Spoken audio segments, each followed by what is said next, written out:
Bien-aimés dans le Seigneur, je vous salue tous dans le nom de notre précieux Seigneur Jésus-Christ. C'est un plaisir pour moi de vous avoir encore pour cette quatrième vidéo où nous abordons les héros invisibles de la Bible. Notre quatrième héros dans cette aventure à la quête de ces héros de la Bible sera Philémon. Donc, Philémon est un chrétien de Colosse, un compagnon d'œuvre de Paul.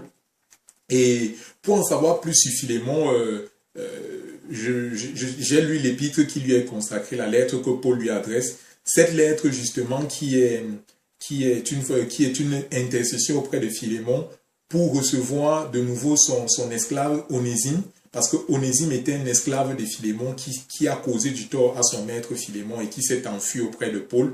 Et donc, Paul, dans cette lettre à Philémon, implore, intercède auprès de Philémon pour que Onésime puisse revenir auprès de son maître. Donc, nous pouvons voir cela en lisant aussi Colossiens 4 au verset 9, parce que la lettre aux Colossiens, lorsque Paul a écrit sa lettre aux Colossiens, c'est Tychique, qui était un compagnon de Paul, qui va ramener cette lettre, et Tychique est accompagné à ce moment-là d'Onésime, justement. Donc, revenons donc à notre héros du jour, Philémon. Pourquoi nous allons nous intéresser à Philémon dans cette vidéo, dans cette étude? Premièrement, parce que Philémon, c'est un homme de foi. Et pour cela, nous allons voir cela dans Philémon, dans l'épître de Paul à Philémon. À partir du verset 4, je vais lire.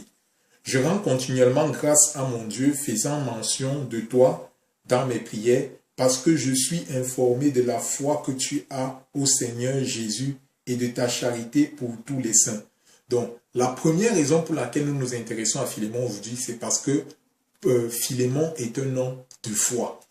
Philémon a une foi ferme au Seigneur Jésus-Christ. Et je pense que comme caractère, c'est un caractère important pour nous, enfants de Dieu, d'avoir une foi ferme au Seigneur Jésus-Christ. Donc, voilà la première raison pour laquelle nous nous intéressons à Philémon aujourd'hui. La deuxième raison se trouve tout juste après. Verset 6. Je lui demande que ta participation à la foi soit efficace pour la cause de Christ en faisant reconnaître en nous toute espèce de bien. J'ai en effet éprouvé beaucoup de joie et de consolation au sujet de ta charité, car par toi, frère, le cœur des saints a été tranquillisé. Donc la deuxième raison pour laquelle nous nous intéressons à Philémon, c'est parce que Philémon a une charité. Philémon pourvoit aux besoins des saints. Et ça aussi, c'est une qualité que nous pouvons copier en pourvoyant aux besoins des saints, en pourvoyant aux besoins de ceux qui sont dans le manque et vraiment en manifestant cette charité-là. Donc voilà deux raisons fondamentales qui nous ont poussé à nous intéresser à ce héros et aller justement à la découverte de ce personnage de Philémon. Toujours pour parler de la charité, nous pouvons lire au verset 22 de Philémon. En même temps, prépare-moi un logement, car j'espère vous être rendu grâce à vos prières.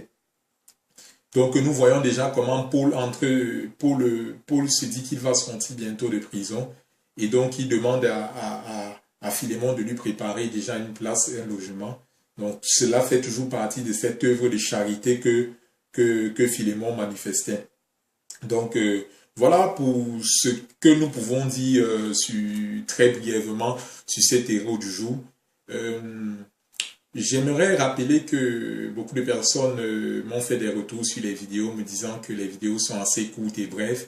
Et je dis que les vidéos ont été assez brèves et courtes pour une raison simple, pour nous pousser aussi justement personnellement, pour vous pousser personnellement aussi à aller à la découverte de ces héros que nous abordons dans nos vidéos, mais aussi de créer une interaction entre nous, parce que je pense bien ne pas aborder tous les points, ne pas parler de manière très détaillée de ces héros.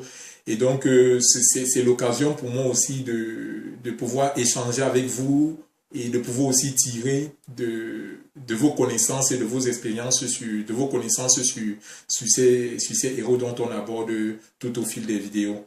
Donc, soyez richement bénis et retrouvons-nous pour une prochaine vidéo où nous aborderons un autre héros invisible de la Bible. Que le Seigneur vous bénisse abondamment et à très bientôt.